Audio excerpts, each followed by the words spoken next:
आज 2 मई है और आज हम अगला टॉपिक लेके आएंगे फिजिक्स का।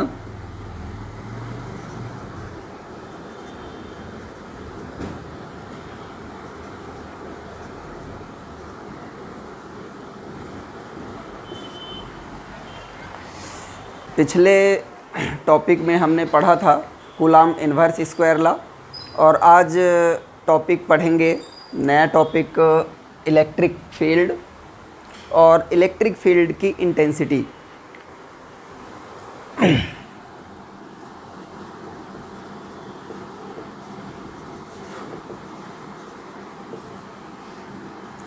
इलेक्ट्रिक फील्ड किसी भी चार्ज के चारों तरफ का एक ऐसा क्षेत्र जहाँ तक उसकी इलेक्ट्रिकल इन्फ्लुएंस प्रदर्शित होती है उसको हम बोलते हैं इलेक्ट्रिक फील्ड।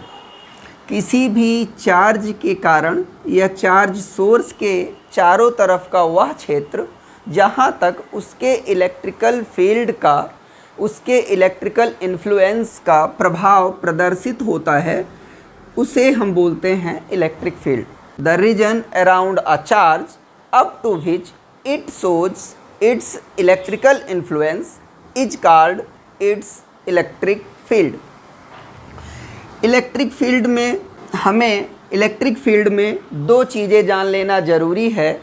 पहला सोर्स चार्ज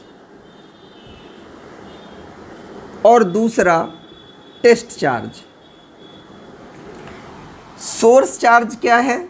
सोर्स चार्ज वह चार्ज है जिसके कंसीडरेशन में हम इलेक्ट्रिक फील्ड कंसीडर करते हैं और टेस्ट चार्ज वह चार्ज होगा जो किसी भी सोर्स चार्ज के इलेक्ट्रिक फील्ड का एक्सपीरियंस करता है या इलेक्ट्रोस्टैटिक फोर्स का एक्सपीरियंस करता है, वह होगा टेस्ट चार्ज। ठीक है, इसके बाद हम बात करेंगे इलेक्ट्रिक फील्ड इंटेंसिटी की।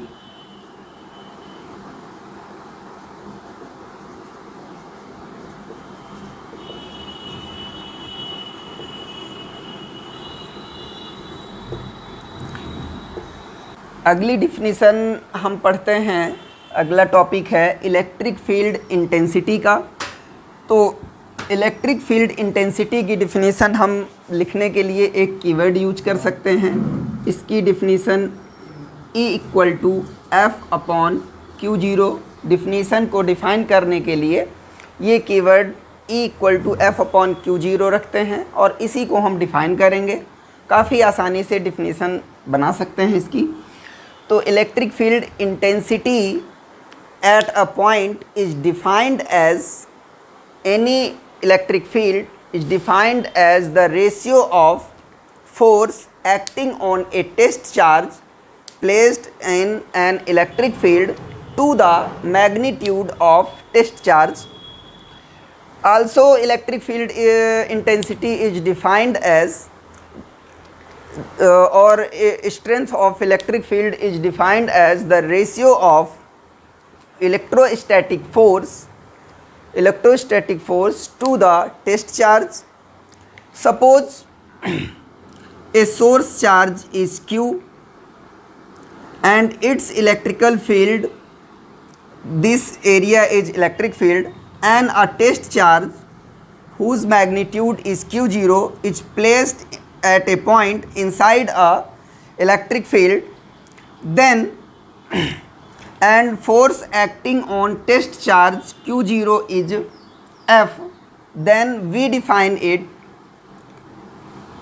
electric field intensity E vector equal to F vector upon Q0।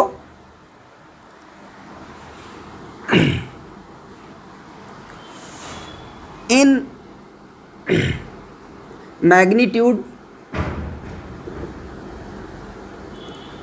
E = F/Q0। If magnitude of test charge Q0 is ± 1 coulomb, then E equal to F. So it is also defined as electric field intensity is numerically equal to the electrostatic force acting on a test charge per unit test charge. तो यहाँ equal to F। अब हम बात करते हैं electric field intensity के लिए। तो अपने पास एक फार्मूला मिल जाता है E equal to F upon Q0। E equal to F upon Q0, ये अपने पास एक फार्मूला आता है, इक्वेशन फर्स्ट नाम देते हैं इसको।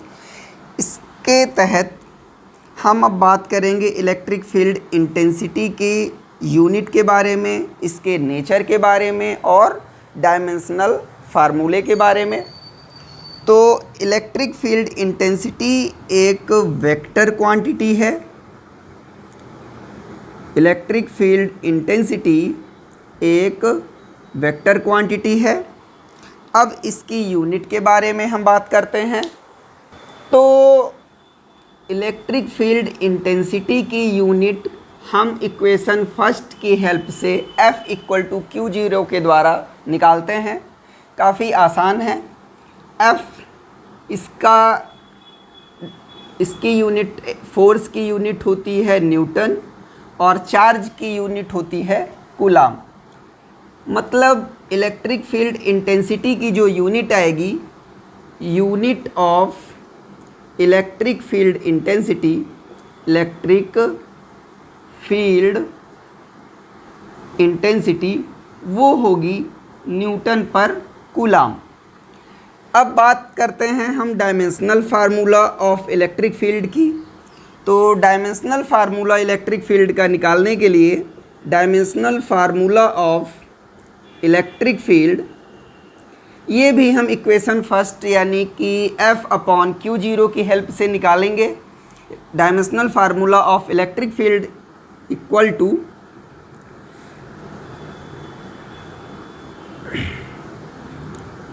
Dimensional formula of F upon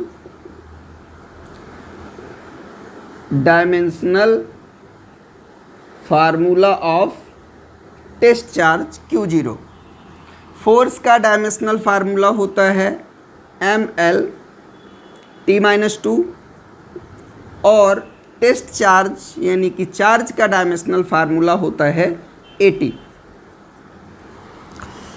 इनको सॉल्व करते हैं तो ये आ जाएगा mL T−3 A−, और ये होगा इलेक्ट्रिक फील्ड इंटेंसिटी का डायमेंशनल फार्मूला।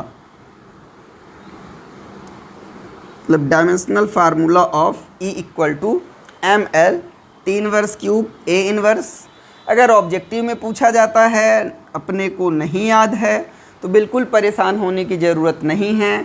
हमारे माइंड में एक छोटा सा formula E equal to F upon Q0 रहेगा। इसकी हेल्प से हम इलेक्ट्रिक फील्ड की यूनिट न्यूटन पर कूलाम निकाल सकते हैं, फोर्स का और चार्ज का, यानी कि इलेक्ट्रिक फील्ड इंटेंसिटी का SI में हो जाएगा यूनिट न्यूटन पर कूलाम। अब अगर CGS निकालना चाहें तो इसी फार्मूले से हम निकाल सकते हैं। फोर्स की CGS यूनिट होती है डाइन और चार्ज की CGS यूनिट होती है स्टेट कूलाम। तो इस तरह से CGS unit, electric field intensity की CGS यूनिट हो जाएगी डाइन पर स्टेट कूलाम। डाइन पर स्टेट कूलाम हो जाएगी। डायमेंशनल फार्मूला हमने देख लिया। तो इस तरह से इलेक्ट्रिक फील्ड इंटेंसिटी का जो टॉपिक है वो कंप्लीट होता है। अब इसके बाद हम लोग पढ़ते हैं अगला topic, electric dipole.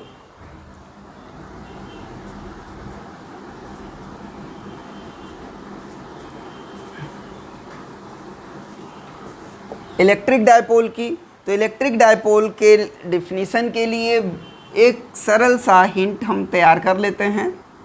Electric dipole आखिर क्या है? इलेक्ट्रिक डायपोल एक सिस्टम ऑफ चार्जेस, एक सीधी सी डिफिनीसन हम समझ सकते हैं। जैसे दो चार्ज हो गए, अगर इन दोनों चार्ज को एक स्मॉल डिस्टेंस के बीच में रख दिया जाएगा तो इसको हम बोलेंगे, क्या बोलेंगे? इलेक्ट्रिक डायपोल बोलेंगे। इसकी डिफिनीसन बनाने की बात आती है, डिफिनीसन बोलने की बात आती है, तो हम बोलेंगे the system of charges which are equal in magnitude and opposite in nature, which are equal in magnitude and opposite in nature, which are placed very near to each other is called electric dipole। बिल्कुल सरल सी definition है। Electric dipole को हम एक सरल से example diagram के द्वारा समझ सकते हैं और डिफिनीसन काफ़ी आसानी से बता सकते हैं। तो इसके लिए मान लेते हैं 2 पॉइंट, एक ए दूसरा बी। पॉइंट ए में रखा हुआ है -q चार्ज और बी में रखा हुआ है +q चार्ज। इनको वेरी स्मॉल डिस्टेंस रखा जाता है, जिनके बीच की डिस्टेंस हम मान लेते हैं 2L। तो ए और बी को मिलाने से, ए और बी को मिला देते हैं, तो ए और बी में रखे हुए दो टेस्ट चार्ज +q और -q दोनों मिल करके इलेक्ट्रिक डायपोल बनाते हैं। मतलब the system of charges which are equal in magnitude, and opposite in nature, which are placed very close to each other, then this system is called electric dipole। सीधे शब्दों में बोलें तो इलेक्ट्रिक डायपोल इक्वल मैग्नीट्यूड और opposite nature वाले दो charges का combination होता है, जिनको काफ़ी पास में दोनों चार्जेस को रख दिया जाता है, उसी को हम इलेक्ट्रिक डायपोल बोलेंगे। इलेक्ट्रिक डायपोल में दो चार्ज इक्वल मैग्नीट्यूड के होंगे और दोनों का नेचर अलग होगा। मतलब अगर एक पॉजिटिव है तो दूसरा नेगेटिव होगा। अब यहाँ पे दोनों चार्ज को मिलाने वाली जो लाइन होती है, इसको हम बोलते हैं डायपोल एक्सिस। और डायपोल दोनों चार्जेस के बीच की जो लेंथ होगी या की डिस्टेंस होगी, मतलब ए बी जो डिस्टेंस है, इसको हम बोलते हैं डायपोल लेंथ। और डायपोल लेंथ को हम डिनोट करते हैं 2L से। तो इस डायपोल, इलेक्ट्रिक डायपोल में एक चीज़ ध्यान देने की ज़रूरत ये है कि नेट चार्ज, इलेक्ट्रिक डायपोल का जो नेट चार्ज होता है वो हमेशा 0 होता है। इलेक्ट्रिक डायपोल का नेट चार्ज हमेशा क्या होगा? 0 होगा। ठीक है। अब इलेक्ट्रिक डायपोल के बाद अगला टॉपिक आता है electric dipole moment. Electric dipole moment, electric dipole moment. तो इलेक्ट्रिक डायपोल मोमेंट, इसको नॉर्मली कीवर्ड के रूप में हम याद कर सकते हैं Q इंटू 2L से। इस कीवर्ड के द्वारा इलेक्ट्रिक डायपोल मोमेंट की डिफिनीसन याद कर सकते हैं। मतलब electric dipole moment is defined as the product of either of the charge and distance between them. मतलब इलेक्ट्रिक डायपोल मोमेंट दोनों चार्ज में से किसी एक चार्ज के मैग्नीट्यूड और उनके बीच की डिस्टेंस के प्रोडक्ट के इक्वल होता है। इलेक्ट्रिक डायपोल मोमेंट दो चार्ज में से किसी चार्ज के मैग्नीट्यूड और उनके बीच की डिस्टेंस के प्रोडक्ट के या मल्टीप्लाई के इक्वल होता है। हम मान लेते हैं कोई एक इलेक्ट्रिक डायपोल जो कि +q और -q चार्जेस से मिल करके बना हुआ है। एक ए बी डायपोल हो गया जो कि +q और -q चार्जेस से मिल करके बना हुआ है। इनके बीच की जो डिस्टेंस है, मतलब डायपोल लेंथ है, वो 2L है। तो इलेक्ट्रिक डायपोल को हम डिनोट करते हैं P से और इसकी वैल्यू हो जाएगी दोनों चार्जेस का मैग्नीट्यूड Q और इनके बीच की डिस्टेंस 2L। तो तो ये हो जाएगा इलेक्ट्रिक डायपोल मोमेंट। इसी को अगर हम वेक्टर फॉर्म में लिखना चाहें, इन वेक्टर फॉर्म, तो P वेक्टर इक्वल टू हो जाएगा Q वेक्टर इंटू 2L। ये हो जाएगा वेक्टर फॉर्म में। अब इलेक्ट्रिक डायपोल मोमेंट के बाद इसके बारे में दो चीज़ें जानना ज़रूरी है। पहला तो इसकी SI यूनिट। पहली इलेक्ट्रिक डायपोल के बारे में दो चीज़ें जान लेना ज़रूरी है। पहली हो गई यूनिट और दूसरा हो गया डायमेंशनल फार्मूला।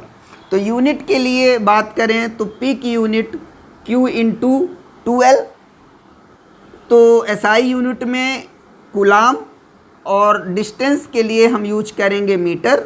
मतलब इलेक्ट्रिक डायपोल मोमेंट की यूनिट होगी कूलाम मीटर। SI सिस्टम में यूनिट होगी कूलाम मीटर। और अगर CGS में बताना चाहें तो चार्ज की यूनिट हो जाएगी स्टैट कूलाम और इसकी यूनिट हो जाएगी सेंटीमीटर।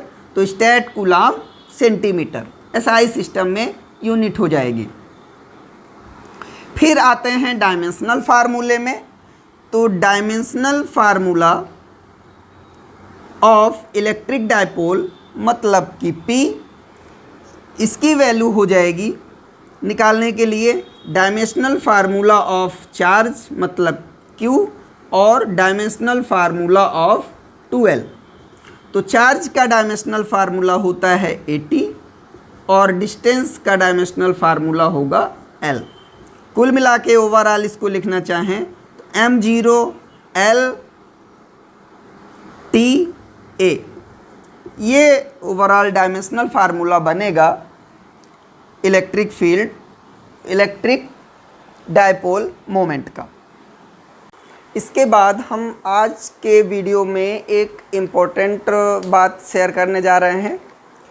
इम्पोर्टेंट बात ये है कि जो चैप्टर फर्स्ट जिसका अध्ययन हमने कल की दिनांक से पढ़ना प्रारंभ किया है, तो वर्तमान मॉड्यूल के तहत जो मार्किंग सिस्टम है फिजिक्स का, तो चैप्टर फर्स्ट से 5 मार्क्स का एक क्वेश्चन पूछा जाना है। उस हिसाब से हमें बड़े प्रश्नों की तैयारी काफ़ी अच्छे से करनी है और इससे एक नंबर का ऑब्जेक्टिव भी पूछा जाना है। तो हमें छोटी छोटी बातें भी ध्यान में रखनी होंगी चैप्टर पढ़ते समय, लेकिन सबसे महत्वपूर्ण है कि जो बड़े प्रश्न बनते हैं इस चैप्टर से, उन सभी प्रश्नों को काफ़ी अच्छे से तैयार करना है।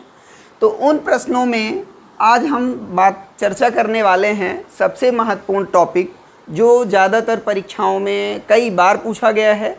तो इस टॉपिक को हम काफ़ी ध्यान से पढ़ेंगे और ये टॉपिक है जिसको हम पढ़ने जा रहे हैं वो है electric field intensity. Electric field intensity due to a dipole. मतलब इलेक्ट्रिक डायपोल के कारण इलेक्ट्रिक फील्ड इंटेंसिटी हमको पढ़ना है और ये बहुत ही महत्वपूर्ण टॉपिक है अपने 12th क्लास एग्जामिनेशन के मद्देनज़र, इसलिए इसको हम काफ़ी ध्यान से देखेंगे और काफ़ी ध्यान से समझेंगे। तो electric field intensity due to a electric dipole की बात करें तो दो चीज़ें हम इसमें जान लेते हैं। इलेक्ट्रिक डायपोल चूँकि इक्वल मैग्नीट्यूड और अपोजिट नेचर वाले दो चार्जेस से मिलकर के बना हुआ होता है, तो हम पहले भी पढ़ चुके हैं कि इलेक्ट्रिक डायपोल का नेट चार्ज वैल्यू जो होता है, नेट चार्ज वो 0 होता है। लेकिन इलेक्ट्रिक फील्ड इंटेंसिटी 0 हो ये आवश्यक नहीं है। इसलिए किसी भी इलेक्ट्रिक डायपोल का नेट चार्ज हमेशा 0 होगा, लेकिन इलेक्ट्रिक फील्ड इंटेंसिटी 0 हो यह आवश्यक नहीं है। तो किसी इलेक्ट्रिक डायपोल के कारण इलेक्ट्रिक फील्ड इंटेंसिटी हम दो स्थितियों में निकालते हैं और दोनों ही स्थितियां, दोनों कंडीशन अपने एग्जाम के लिए काफ़ी इंपॉर्टेंट हैं। उस हिसाब से हम दोनों टॉपिक को काफ़ी अच्छे से समझने का प्रयास करेंगे और आपसे आशा है कि आप भी इस टॉपिक में काफ़ी अच्छे से ध्यान देंगे, मेहनत करेंगे और इस टॉपिक को तैयार कर लेंगे। तो ये जो टॉपिक है, तो इलेक्ट्रिक फील्ड इंटेंसिटी किसी भी डायपोल के कारण जब हम निकालते हैं तो यहाँ पे दो कंडीशन आती हैं। पहली कंडीशन आती है एक्सियल कंडीशन या कि एक्सियल पोजीशन, और दूसरी कंडीशन आती है कोएक्सियल पोजीशन, या कि इसी को हम दूसरे नाम से बोलें तो इसको बोलते हैं इक्वेटोरियल पोजीशन। इक्वेटोरियल पोजीशन, ये दो पोजीशंस हैं या दो कंडीशन हैं जिसमें इलेक्ट्रिक डायपोल के कारण हम इलेक्ट्रिक फील्ड इंटेंसिटी को फाइंड आउट करने का, डिटरमाइन करने का डेरिवेशन फाइंड करेंगे, इलेक्ट्रिक फील्ड इंटेंसिटी का डेरिवेशन फाइंड करेंगे, है ना। तो इन दोनों ही टॉपिक को देख लेते हैं। आज हम चर्चा करेंगे एक्सियल पोजीशन की और कल आने वाले नेक्स्ट वीडियो में हम चर्चा करेंगे कोएक्सियल पोजीशन की। इनमें ये दोनों ही टॉपिक हमारे एग्जाम की दृष्टि से काफ़ी इम्पोर्टेंट हैं, इसलिए दोनों में ध्यान देना काफ़ी आवश्यक है। इसलिए आप आज का वीडियो और कल का वीडियो काफ़ी ध्यान से देखें। तो हम अब चर्चा करेंगे एक्सियल पोजीशन में।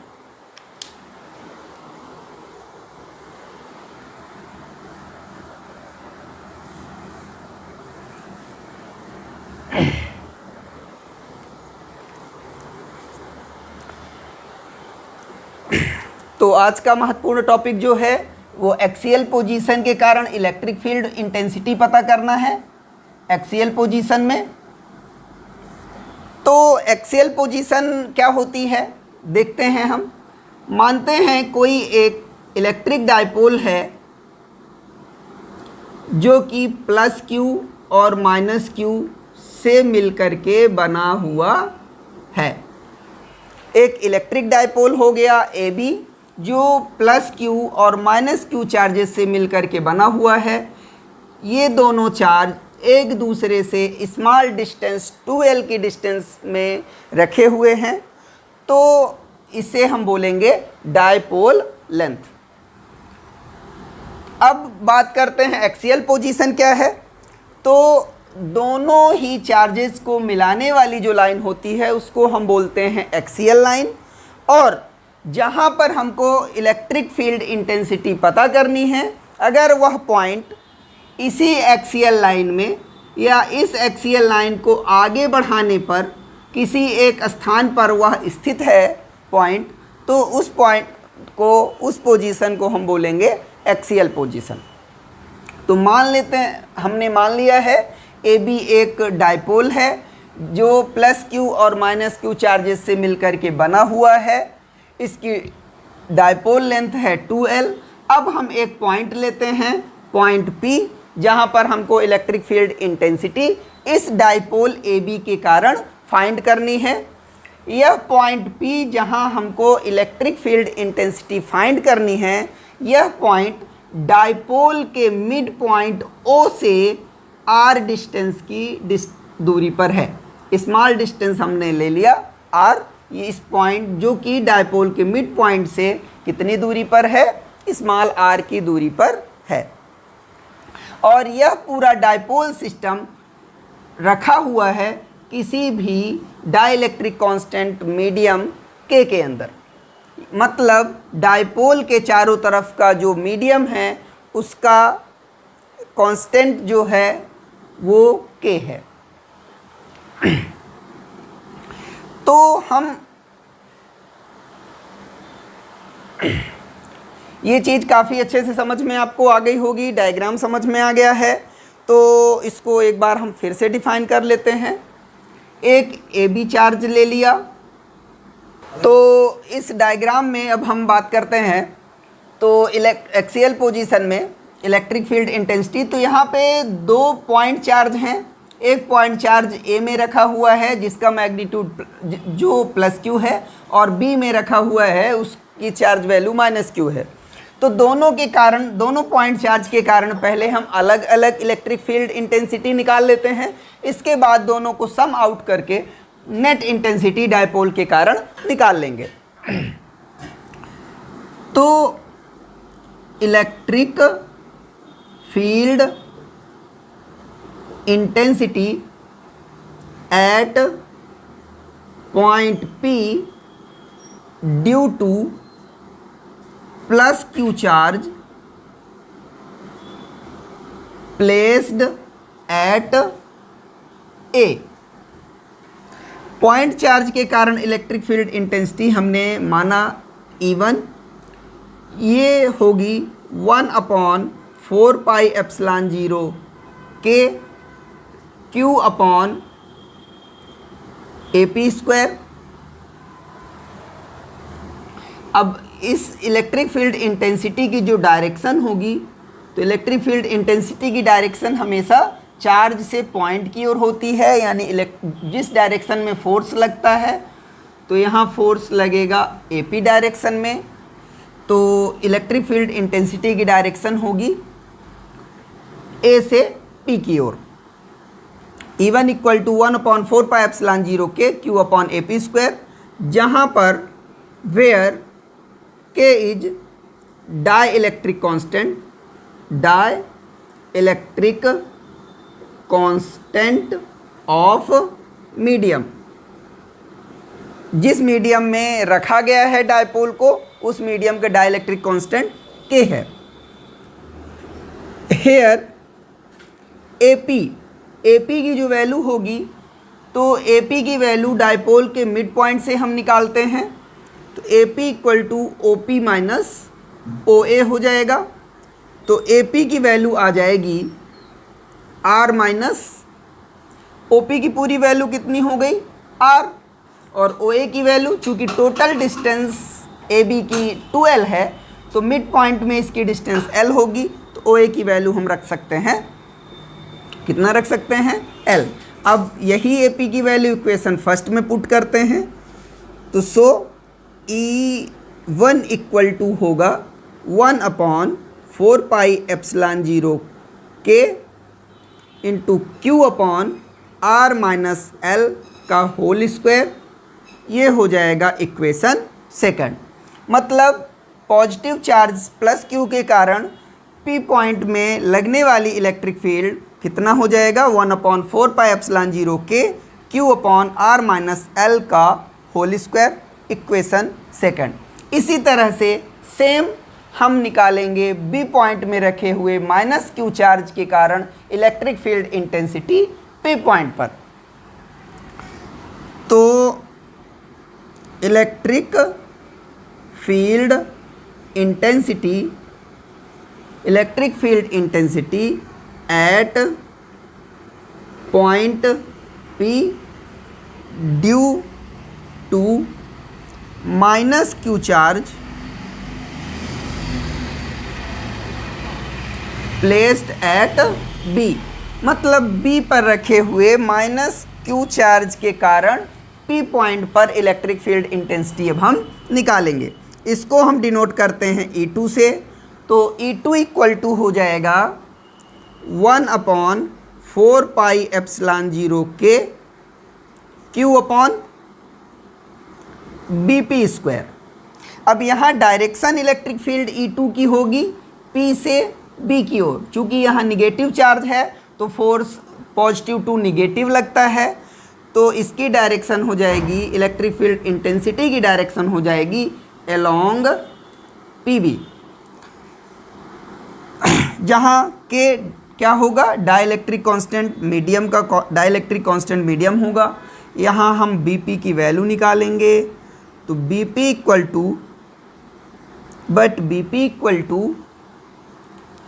इसमें OP और OB को प्लस कर देते हैं, तो ये वैल्यू अपने को पता चल जाएगी, OP + OB।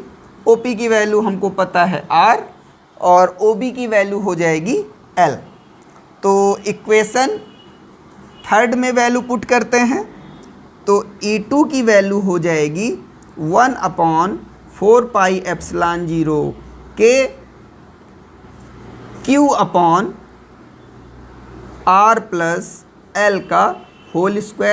इक्वेशन हो गया 4। ठीक है। अब यहाँ हमने प्लस क्यू चार्ज के कारण इलेक्ट्रिक फील्ड इंटेंसिटी P पर निकाल ली। इसी प्रकार से माइनस क्यू चार्ज के कारण इलेक्ट्रिक फील्ड इंटेंसिटी P के लिए निकाल ली। अब हमें चाहिए इलेक्ट्रिक डायपोल के कारण, जो कि प्लस क्यू चार्ज और माइनस क्यू चार्ज से मिलकर के बना हुआ है, दोनों के कारण इलेक्ट्रिक फील्ड इंटेंसिटी, कुल मिलाकर के इलेक्ट्रिक डायपोल के कारण इलेक्ट्रिक फील्ड इंटेंसिटी अपने को फाइंड आउट करना है। तो नेट इलेक्ट्रिक फील्ड इंटेंसिटी निकालने के लिए हम क्या करेंगे, E1 और E2 को जोड़ेंगे, प्लस करेंगे E1 और E2 को। तो एक बात ध्यान रखने की है कि इलेक्ट्रिक फील्ड इंटेंसिटी एक वेक्टर क्वांटिटी है। इलेक्ट्रिक फील्ड इंटेंसिटी E1 और E2, E1 and E2 same action line में वर्क कर रही हैं। उनका एक्शन लाइन E1 का है O से P की ओर, जबकि E2 की डायरेक्शन P से B की ओर। एक्शन लाइन दोनों की सेम है बट डायरेक्शन अपोजिट है। और हम जानते हैं कि अगर कोई भी दो वेक्टर अलग अलग जस्ट अपोजिट डायरेक्शन में काम करते हैं तो उनकी नेट इलेक्ट्रिक फील्ड इंटेंसिटी निकालने के लिए नेट जो वेक्टर आता है दोनों को माइनस करने में आता है। तो इसलिए net electric field intensity due to dipole. अभी तक हमने पॉइंट चार्ज के कारण निकाला, पूरे डायपोल के कारण electric field intensity E equal to हो जाएगा E1 माइनस E2। हमने माइनस क्यों कर दिया, क्योंकि दोनों E1 और E2 same line of action में वर्क कर रहे हैं बट दोनों की डायरेक्शन जस्ट अपोजिट है। E1 और E2 दोनों चूँकि electric field intensity vector quantity है तो वेक्टर क्वांटिटी जस्ट अपोजिट काम करने के कारण इनको हम माइनस कर रहे हैं। और ये चीज़ आप लोग काफ़ी अच्छे से पहले ही पढ़ चुके हैं। तो अब इक्वेशन से E1 और E2 की हम वैल्यू पुट करेंगे। तो E1 की वैल्यू है इक्वेशन सेकंड से 1/4 पाई एप्सिलॉन 0 के Q upon R minus L का whole square minus 1/4 pi epsilon 0 के Q upon R plus L का whole square. Then E equal to हो जाएगा, यहाँ हमको कॉमन मिल रहा है 1/4 पाई एप्सिलॉन 0 के और Q कॉमन ले लिए, यहाँ वैल्यू बचेगी 1/R माइनस L का whole square minus 1/R plus L का होल स्क्वायर। ये वैल्यू अपने को कॉमन मिलेगी। इस कॉमन वैल्यू को अब हम सॉल्व कर लेते हैं। तो ये होगा 1/4 पाई एप्सिलॉन 0 के Q, एलसीएम लेते हैं, एलसीएम इनका आएगा R square minus L square का होल स्क्वायर। बिल्कुल समझ गए होंगे, A प्लस बी और A माइनस बी है तो A square minus B square का फार्मूला अप्लाई कर देंगे। अब ये आएगा आपका R प्लस L का होल स्क्वायर और ये आएगा एलसीएम सॉल्व करने के बाद R माइनस L का होल स्क्वायर। समझ में आ गया होगा, यहाँ पे फिर से समझ सकते हैं। R माइनस L का होल स्क्वायर और R प्लस L का होल स्क्वायर का एलसीएम लेंगे, इतना आएगा।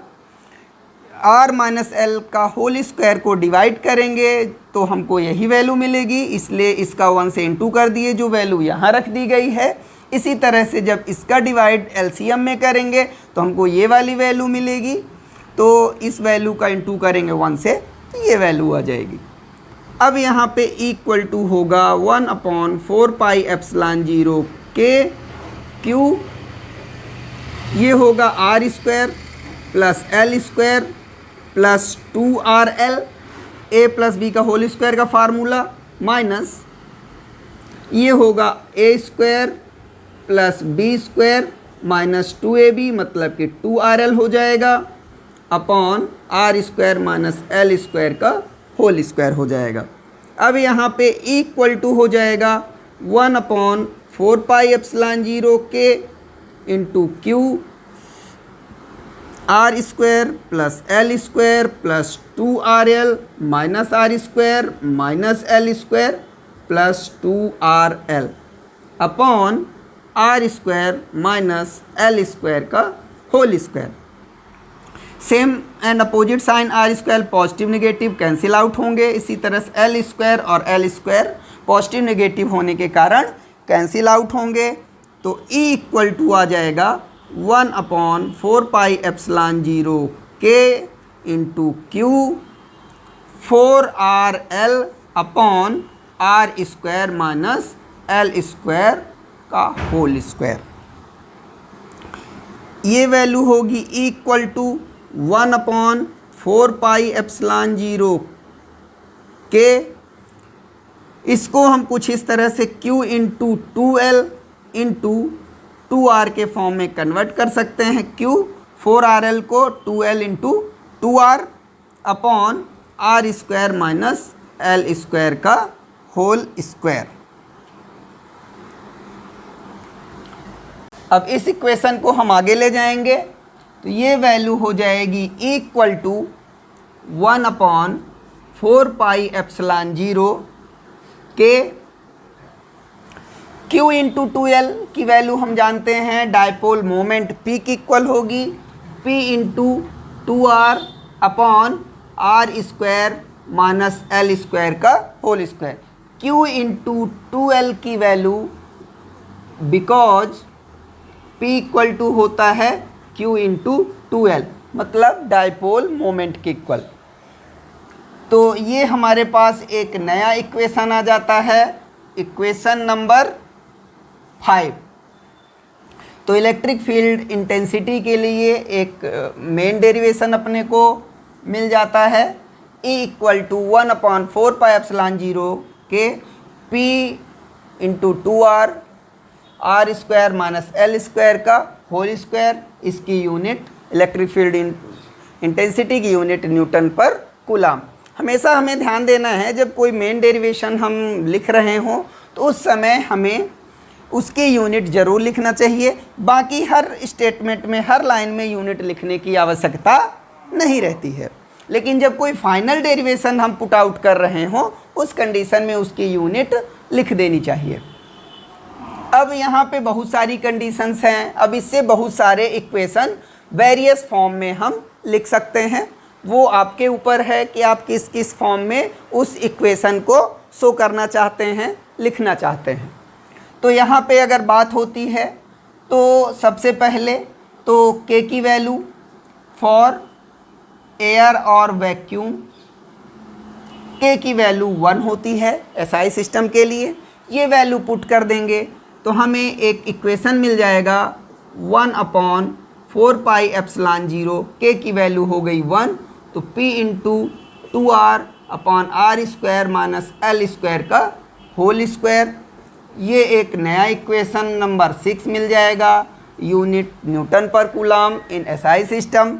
ये एक नया इक्वेशन मिल गया। हमने केवल K की वैल्यू रख दी, चूँकि K की वैल्यू एयर और वैक्यूम के लिए होती है 1, ये रख दिया। अब हम एक नई कंडीशन जो हमने डायपोल माना था, तो डायपोल के लेंथ काफ़ी छोटी मानते हैं उसकी कंपेयरिंग में। तो if R is very less than to L, मतलब जिस पॉइंट में जो डिटरमाइनिंग पॉइंट है इलेक्ट्रिक फील्ड इंटेंसिटी का वो डायपोल की लेंथ से काफ़ी बड़ा है, मतलब डायपोल लेंथ काफ़ी छोटी है, तो हम L को नेगलेक्ट कर सकते हैं। देन नेगलेक्टिंग L, तो फ्रॉम इक्वेशन 5 में वैल्यू रखते हैं तो E इक्वल टू हो जाएगा 1/4πε0 K P into 2R। L को नेगलेक्ट करेंगे तो ये हो जाएगा आर स्क्वायर का होल स्क्वायर, कुल मिलाकर के r⁴। तो r की एक पावर रिड्यूस हो जाएगी डिनोमिनेटर की, तो ये वैल्यू हो जाएगी E equal to 1/4πε0 K 2p upon r³। 2 और ये p 2p और r की एक पावर रिड्यूस हो गई, r³ ये एक इक्वेशन मिल जाता है। इक्वेशन नंबर 7 देते हैं इसको नाम। इसकी यूनिट हो जाएगी न्यूटन पर कूलाम। फिर वही बात आएगी, यहाँ पे हम वैल्यू रख सकते हैं फॉर एयर और वैक्यूम के लिए। के की वैल्यू हो जाएगी 1। तो एक इक्वेशन हम और लिख सकते हैं 1/4 pi epsilon 0 2p/r³ Newton per coulomb.